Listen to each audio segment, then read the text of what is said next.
Okay, today's video is going to summarize the different kinds of electron configurations that we've learned so far.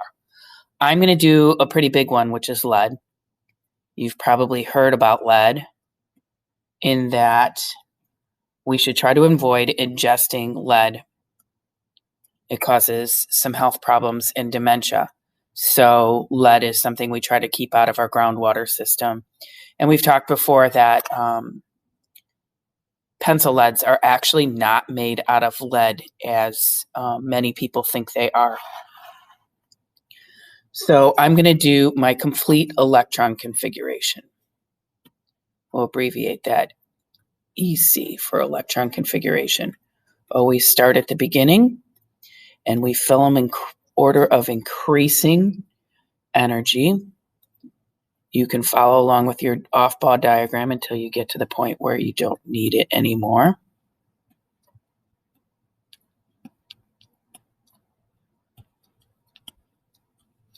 Now my Z number is 82, so I've got to make sure I'm adding up to 82. So far I have 10, 20,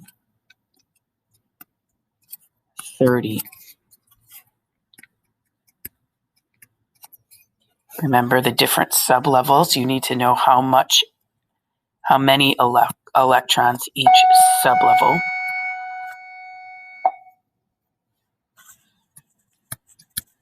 Holds. The S sublevels can each hold a maximum of 2. The P sublevels can each hold a maximum of 6. The D sublevels each hold a maximum of 10. So after 5S2, I go to 4D10 and then 5P6. This is where it gets a little tricky because after 6S2, we actually have to go to 4F14. Remember that F block actually belongs sandwiched inside the periodic table of the elements. And then we have to go back to 5D10. And after 5D10, we will have 80 electrons. And we're going to add the 2 more electrons, which are going to be in the 6P2. That is the complete electron configuration for lead. Now let's do abbreviated electron configuration. Remember, with abbreviated electron configuration, we have to figure out what the core is, which noble gas. My noble gases sit at the Z numbers 2, 10, 18, 36, 54, and 86. So 82 is somewhere between 54 and 86, but not 86. That's too much. So we go backwards to 54. So my abbreviated configuration, or sometimes you're going to hear it called noble gas configuration, has a core of xenon. So that's the first 54 electrons. And my 54 electrons are right here if you count them up. And then I need to put my outside electrons.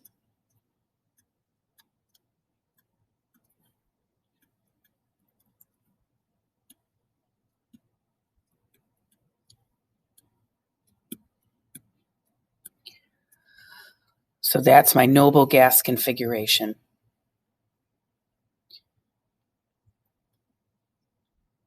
These are my valence electrons.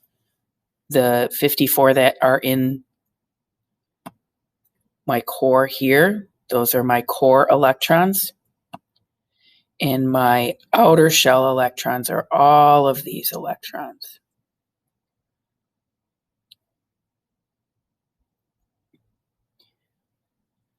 So I'm going to do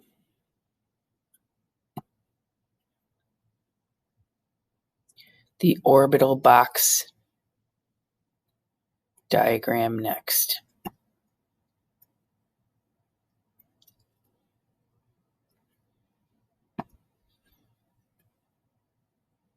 This is a lot of boxes, so this is going to take me a while. So I'm going to try to do it as quickly as I can and point out the things that you're supposed to remember. So we draw our boxes. The S sublevels get 1 box. The P sublevels get 3 boxes. You label the sublevel underneath it.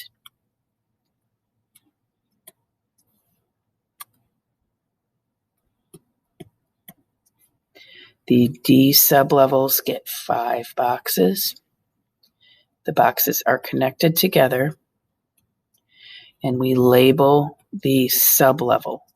Remember, the principal energy level is the coefficient, the orbital shape is the letter, the sublevel is the combination of the principal energy level and the orbital shape.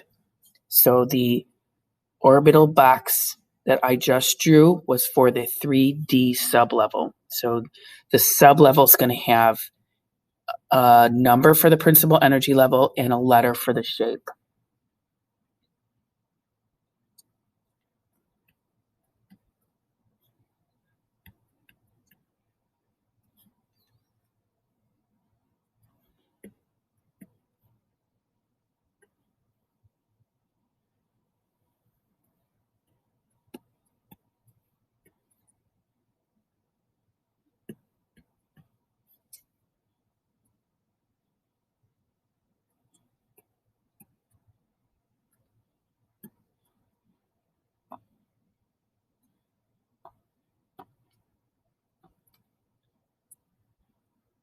Now the F can be tricky because you need 7 boxes.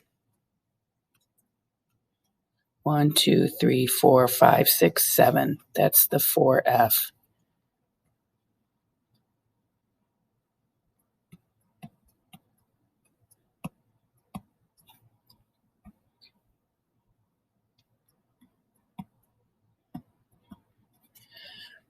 Okay, I'm going to draw these in real quick, but I'm still going to make sure that I put 1 in each of the boxes before I double up. That's Hund's rule. I'm filling them up according to increasing energy.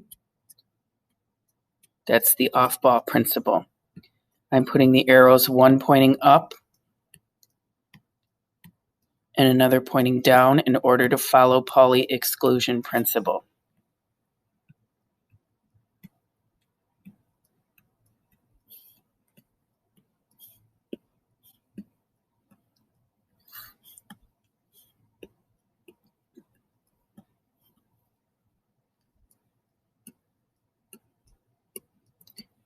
So this is just learning to follow the rules. 1 in each box up, as long as you're drawing them all the same, and 1 in each box to double them up next.